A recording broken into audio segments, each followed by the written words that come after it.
Hi guys, it's Morgan and welcome back to my channel. Today I'm going to be talking about episode 4 of season 5 of Riverdale, chapter 80, Purgatorio. Now, if you haven't seen the episode, there will be spoilers in this review, so stop watching if you don't want to be spoiled. With that said, here's my review of episode 4 of season 5 of Riverdale, chapter 80, Purgatorio.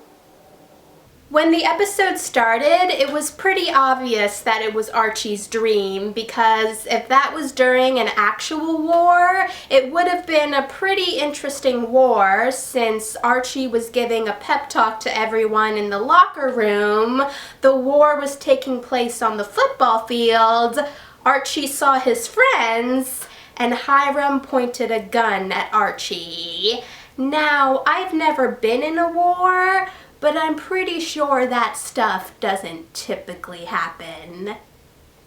I knew that Vanessa Morgan's pregnancy was going to be written into the show, but when Tony told Archie that she's keeping the identity of the father a secret for now, I really wanted to know who it was.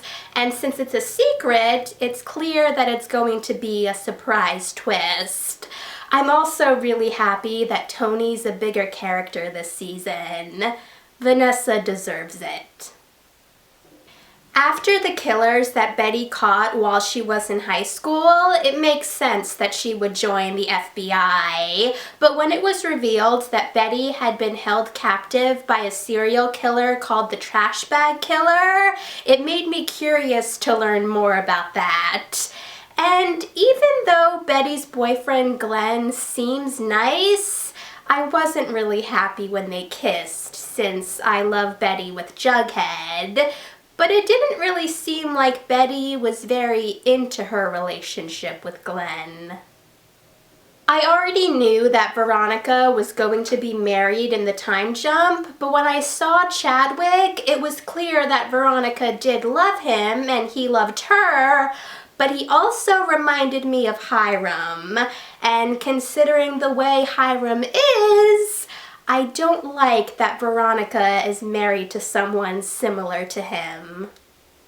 I do want Betty and Jughead to get back together, but I still felt really sorry for Jughead's girlfriend Jess when Jughead was ignoring her to go see his agent.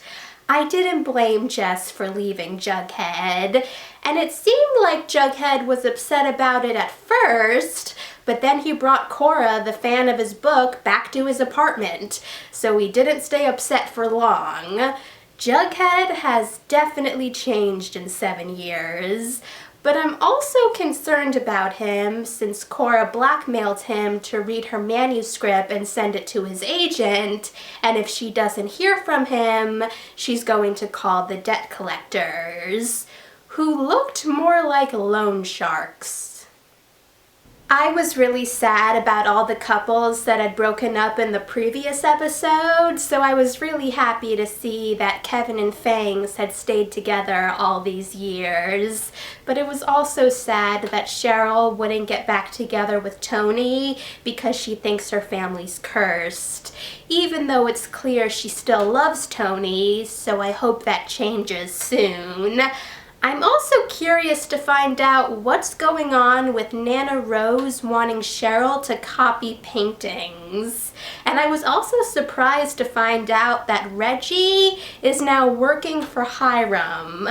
I'm also wondering where Juniper and Dagwood are. I mean, obviously they wouldn't be babies anymore, but when we last saw them, they were being raised by Cheryl and Tony. So are they still with Cheryl? Do they have a relationship with Polly? I want to know. When Tony was giving Archie a tour to show him what Riverdale looks like now, it was really upsetting since the town was an important place to everyone there.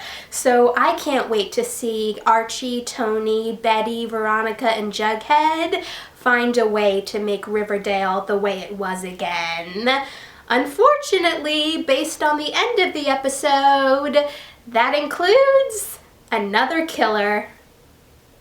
Thanks for watching, guys. If you saw the episode, let me know in the comments what you thought about it. And if you want to see any of my previous Riverdale videos, check out the playlist. And if you want to see any of my future videos, hit that subscribe button and I'll see you in the next video.